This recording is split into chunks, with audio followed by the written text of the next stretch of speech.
নমস্কার বন্ধুরা, welcome to my channel Jai Bom Baba. আশা করি সকলে ভালো আছেন এবং সুস্থ আছেন। আজ বলবো আগ্রহ সম্পর্কে কিছু কথা। চলুন তাহলে ভিডিওটি শুরু করা যাক। এই মতামতটি ফেসবুকের সৃষ্টিকর্তা মার্ক জাকারবার্গের।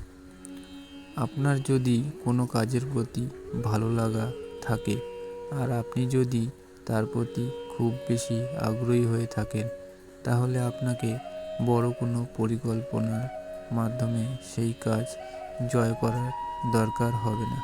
Mark Zuckerberg. তো বন্ধুরা, আজ তাহলে এতটুকুই। দেখা হবে আবার নতুন কোনো সফলতার গল্প নিয়ে। আজকের ভিডিওটি ভালো লাগলে অবশ্যই লাইক এবং শেয়ার করবেন এবং সাবস্ক্রাইব করে আমাদের পাশে থাকবেন। ধন্যবাদ।